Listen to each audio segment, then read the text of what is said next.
कर्म करे किस्मत बने, जीवन का यह मर्म, प्राणी तेरे हाथ में, तेरा अपना कर्म, तेरा अपना।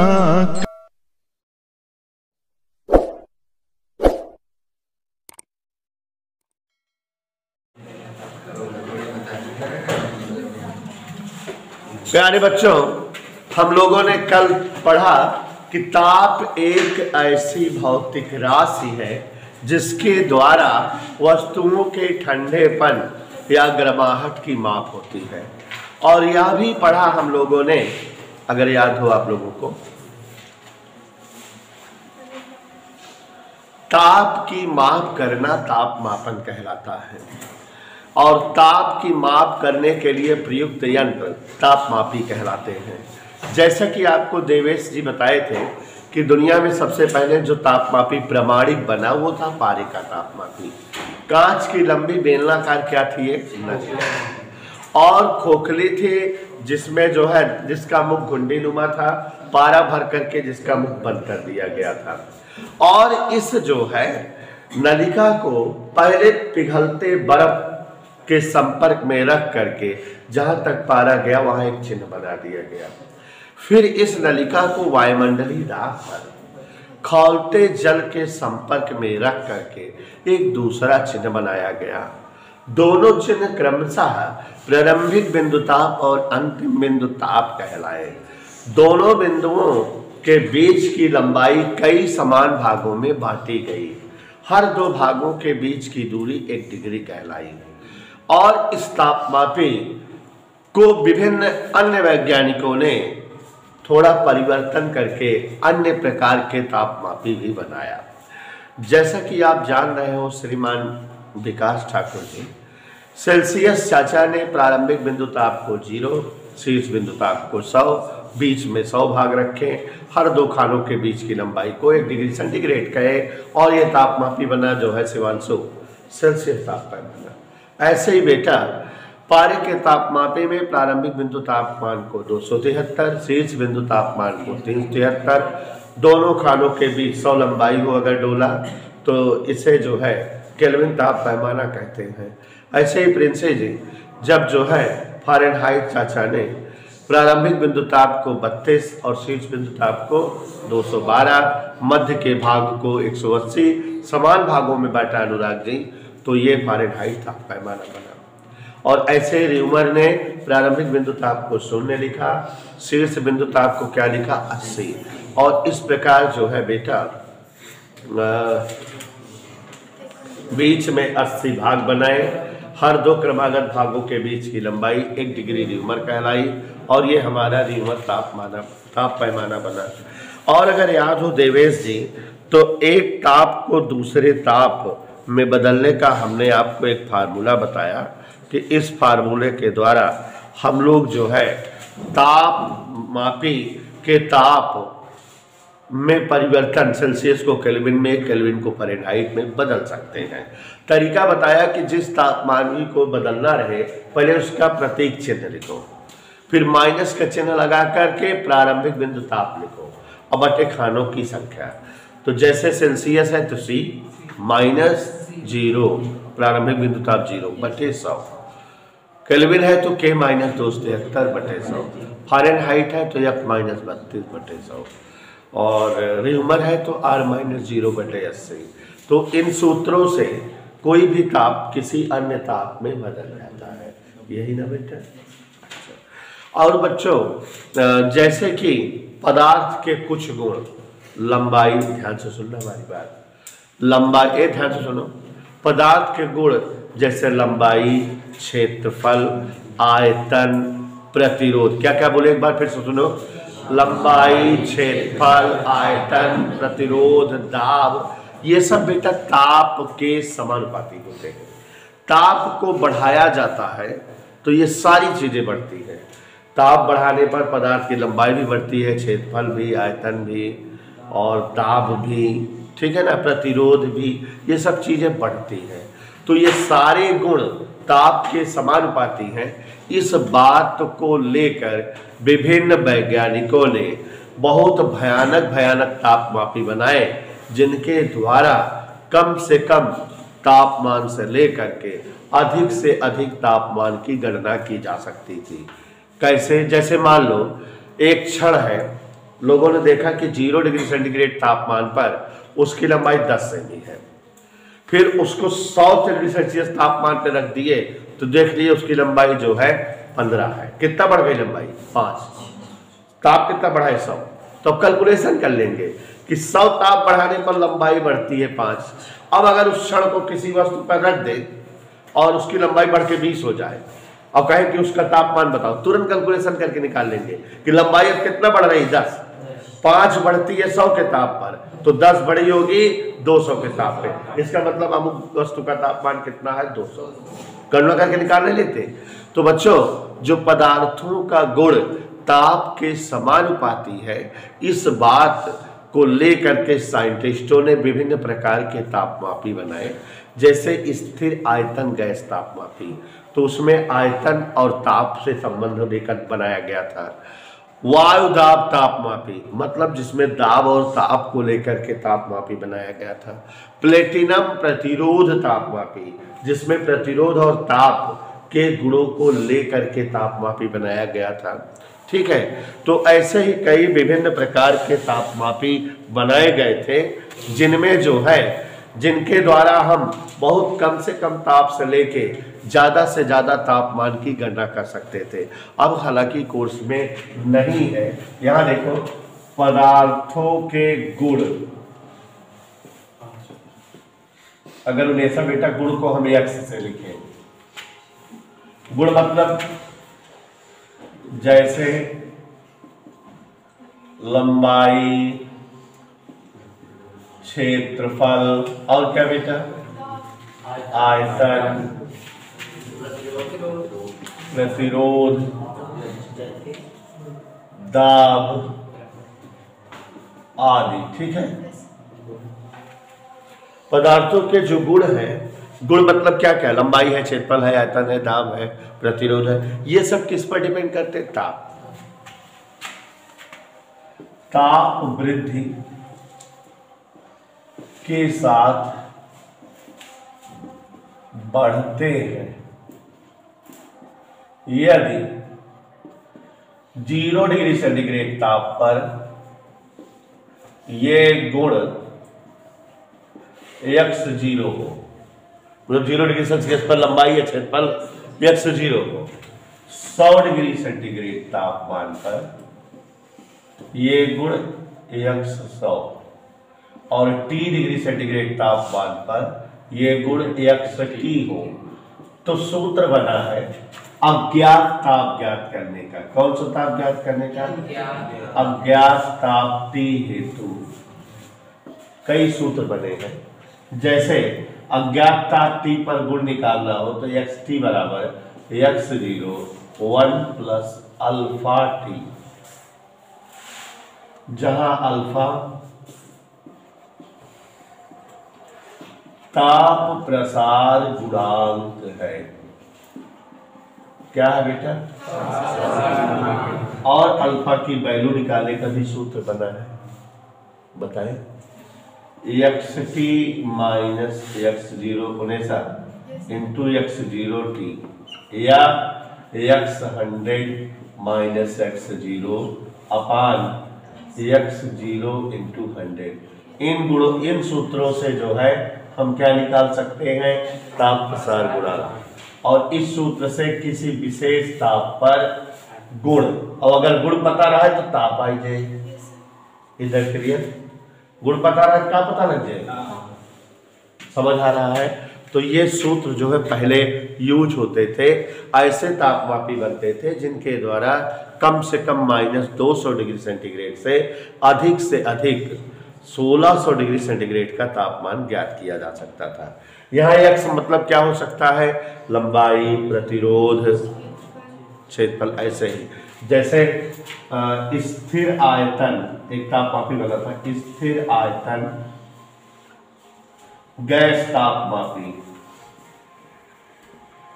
अब कोर्स में नहीं है लेकिन जानकारी के लिए बता रहे हैं क्योंकि कंपटीशन में इन पर सवालें आते हैं। स्थिर आयतन गैस तापमापी अगर हो तो इसके लिए VT माने T डिग्री सेंटीग्रेड पर आयतन, T डिग्री सेंटीग्रेड पर आयतन क्या होगा? V0 1 प्लस,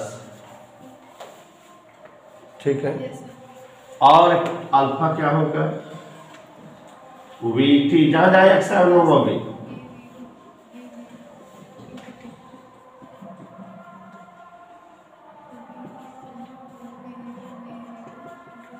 कोई दिक्कत? ये एक तापमापी हुआ। जैसे मान लो स्थिर गैस दाब तापमापी,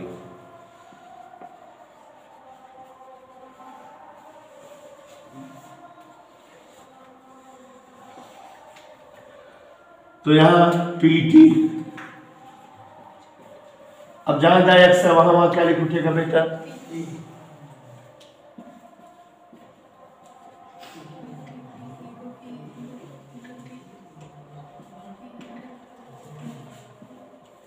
से कोई दिक्कत बेटा? जैसे प्लेटिनम प्रतिरोध तापमापी, कौन तापमापी बेटा? सबके सूत्र इसी से याद आ रहा है कि नहीं?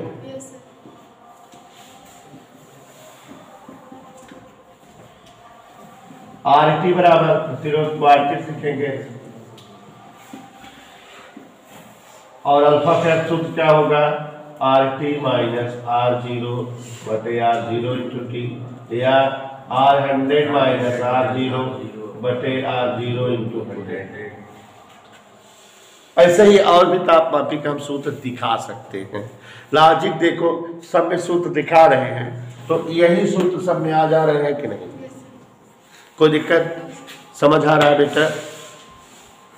प्यारे बच्चों, अगर आज आपके सामने मैं दुनिया का 8वां आश्चर्य बताने जा रहा हूं तो आप लोग ताजुब करेंगे कि हाँ ये चीज किसी ने नहीं बताई होगी। जैसे कोई गैस हो किसी बर्तन में बंद हो, ठीक है ना, ताप दोगे, हमें पता है गैस का आयतन बढ़ेगा, ऐसा हम जानते हैं। गैसों का आयतन ताप के समानुपाती होता है, ताप बढ़ाने पर आयतन बेटा बढ़ता है। तो यहां देखो जरा, गैसों का, यहां ध्यान दीजिएगा सभी लोग, गैसों का आयतन ताप के साथ बढ़ता है। एक बहुत भयानक चीज बताने जा रहा हूं, आप लोगों को किसी ने नहीं बताया होगा, पुरानी चीज है, ध्यान सुनिएगा। ताप के साथ आयतन बढ़ता है। मान लेते हैं 0 डिग्री सेंटीग्रेड ताप पर किसी गैस का आयतन V0 है और जब ताप बढ़ा दिए T डिग्री सेंटीग्रेड तक उसका आयतन बढ़ करके VT हो गया। ऐसे ही माना, यहां तक तो समझ में आ रहा है ना? 0 डिग्री सेंटीग्रेड ताप पर विकास जाने समझ में पूछ लेना, विकास गैस का आयतन V0 तथा T डिग्री सेंटीग्रेड ताप पर गैस का आयतन VT। तो आयतन में वृद्धि क्या हुई है सर? आयतन में वृद्धि डेल्टा V बराबर VT माइनस V0। इधर क्लियर? और ये जो आयतन में वृद्धि है उनेसा जी, ये दो चीजों पर निर्भर करती है। एक तो प्रारंभिक आयतन पर, अगर किसी गैस का आयतन 10 मिलीलीटर है, उसका ताप बढ़ाओगे तो 1 मिलीलीटर बढ़ के 11 हो जाएगा। लेकिन अगर किसी गैस का आयतन 1000 मिलीलीटर है तो ताप बढ़ाओगे तो 5-6 मिलीलीटर बढ़ सकता है ना। शुरुआत की मात्रा अगर कम लिए रहोगे तो आयतन कम बढ़ेगा, ज्यादा मात्रा ले लोगे तो। और दूसरी चीज किस पर निर्भर करेगा? ताप वृद्धि पर। ज्यादा ताप बढ़ा दोगे ज्यादा बढ़ जाए, कम ताप बढ़ाओगे तो कम बढ़े। समझ में आ रहा है? माने जो आयतन में वृद्धि है उनेसा बेटा VT माइनस V0, ये प्रोपोर्शनल दोनों के है, V0 इंटू T। आप सभी लोग जानते हो कि अगर जो है प्रोपोर्शनल सिंबल हटाते हैं बराबर और कोई नियतांक लाते हैं, ये समझ में आया कि नहीं? इसको बेटा उधर पक्षांतर कर दो तो VT बराबर V0 plus alpha into V0 into T। समझ आया कि नहीं? अब उन्हें बेटा VT बराबर V0 1 प्लस अल्फा T, ये सूत्र अभी थोड़ी देर पहले हम डायरेक्ट लिख दिए थे कि नहीं? तो ये सूत्र हमने सिद्ध भी करा दिया कि नहीं?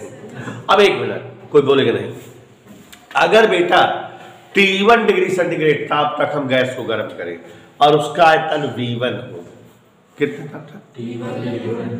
और T2 डिग्री सेल्सियस ताप तक गर्म करें और आयतन उसका V2 हो जाए, बदल जाएगा ना आयतन? यदि उन्हें सजे T1 डिग्री ताप पर आयतन V1 हुआ T2 डिग्री सेल्सियस ताप पर आयतन क्या हो, तो इस सूत्र का प्रयोग, यहां तक सबको समझ में आया कि नहीं? यह सूत्र अभी डायरेक्ट कहीं हम लिखे थे, सिद्ध भी करा दिए। देखो अब देखो आयतन कितना है, V1 बराबर, सभी लोग ध्यान देना बेटा, V0 1 प्लस अल्फा T1, यही रहेगा कि नहीं? एक समीकरण नहीं समझ। और अब आयतन V2 हो जाए तो V0 1 प्लस अल्फा T2, कोई दिक्कत बेटा? समीकरण 1 को 2 से डिवाइड करें तो V1 बटा V2 ई कट गया, 1 प्लस अल्फा T1 बटे 1 प्लस। यहां एक चीज देखो, साइंटिस्टों ने इस अल्फा का मान निकाला है। तमाम विद्वानों ने तमाम गैसों को अलग अलग ताप और आयतन पर रख करके किसका मान निकाला बेटा? और तो ऐसा बेटा अल्फा का मान आता है 1/273 प्रति डिग्री सेल्सियस। कोई दिक्कत? रख दे तो V1 बटा V2 बराबर 1 प्लस T1 बटा 273, 1 प्लस T2 बटा 273। कोई दिक्कत? यहां तक समझ में आ रहा है कि नहीं? लघुत्तम ले लो बेटा, V1 बटा V2 बराबर 273 प्लस T1 और 273। याद करो कल की क्लास में समझाए थे, सेल्सियस तापमान में 273 जोड़ देते हैं तो केल्विन ताप बन जाता है। बन जाता नहीं? तो ये 273 प्लस T1 माने कैपिटल T1 केल्विन, और यहां 273 प्लस T2। नहीं समझ में आया? क्या समझ में आया? B1 बटे B2 बराबर T1 बटे अंश बटे अंश, B1 बटा T1 बराबर B2 बटा, यही आ रहा है कि नहीं? अब एक चीज देखो, V1 T1 प्रारंभिक आयतन प्रारंभिक ताप, B2 T2 बाद वाला आयतन बाद वाला ताप का अनुपात बराबर आ रहा है कि नहीं? माने ये अनुपात क्या हो रहा है? कांस्टेंट, मतलब V और T का अनुपात कांस्टेंट नियत है। तिरछा गुणा करो, V बराबर KT माने V प्रोपोर्शनल T बराबर और K कब आता है? और बच्चों एक बात बताना चाहेंगे, गैस किसे कहते हैं पहले ये जानो। फिजिक्स में, फिजिक्स में गैस की परिभाषा किसमें? दुनिया का ऐसा निकाय जिसे ताप, दाब और आयतन के पदों में व्यक्त किया जा सके उसे ही गैस कहा जाता है। ये किसकी परिभाषा है? गैस की। कौन दिया? फिजिक्स ने। ताप, दाब और आयतन के पदों में व्यक्त किया जा सके उसे गैस कहते हैं। एक चीज और देखो ऐसा, ताप माने T, आयतन माने V और दाब माने T। अगर कभी दुई चीज रहे तो कई कांस्टेंट रहे, तो यहाँ कौन कौन चीज दिखा बा? तुम्हारे कांस्टेंट का हो गया है? दाब। तो अब एक बोलब तो हम ऐसे बोलब, स्थिर दाब पर, दाब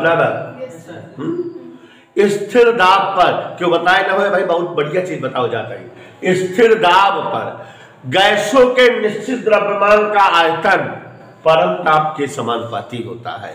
और बच्चों आप लोग 9th में पढ़ते हो इस चीज को, 10th में पढ़ते हो, और इंटर में 11th 12th में आपको केमिस्ट्री में पढ़ाया जाता है चार्ल्स का नियम, बायल का नियम, लेकिन वो यहीं से डायरेक्ट बताते हैं, बताते हैं आपको कि स्थिर दाब पर गैसों के निश्चित द्रव्यमान का आयतन परम ताप के समानुपाती होता है, V समानुपाती T, V बराबर KT, V बटा T बराबर KT, ये बताया जाता है। V बटा T बराबर V2 बटा T2, इतना बताया जाता है। लेकिन आय कैसे, हेरन कैसे, क्यों होना पता है न, क्यों बताया था, आइए बताइए। ऐसे चार्ल्सवा हेरा था, आप लोग कभी नहीं पढ़ोगे, कोई केमिस्ट्री टीचर नहीं पढ़ाएगा, बता दे रहा हूं। चार्ल्स ने ऐसे खोजा था, किसी बुक में नहीं पाओगे, अर्जुन सर बताएंगे। ये नियम कौन खोजा था?